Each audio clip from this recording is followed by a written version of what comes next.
ઘડિયાળના કાંટે માત્ર હજુ છે ને 8:30 થાય છે. હું જસ્ટ ઉપરથી ઊંઘીને ઉઠીને આવ્યો છું. કારણ શું મમ્મી ખબર છે? એટલે પણ પહેલાં એ જોવો જ શું અને હું પાંદડા આવ્યા. હા, પ્રિયા ગયા પછી તો આપણે લોકોએ આ ઝાડવા બાળવાનું તો પપ્પાએ હાથમાં લઈ લીધું ને. બાકી મેં ના મેં નહીં લીધું એમ. પપ્પાએ બધું સાચવા છે.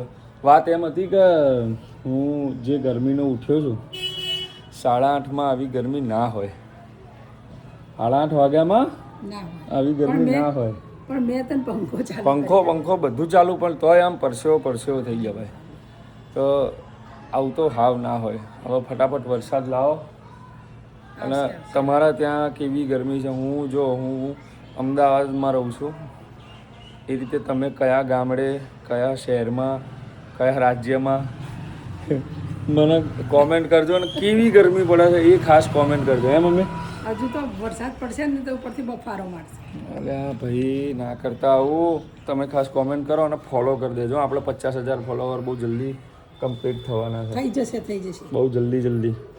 તો કોમેન્ટ કરજો બરાબર, અને ફોલો કરી દેજો. જય શ્રી કૃષ્ણ. જય માતાજી.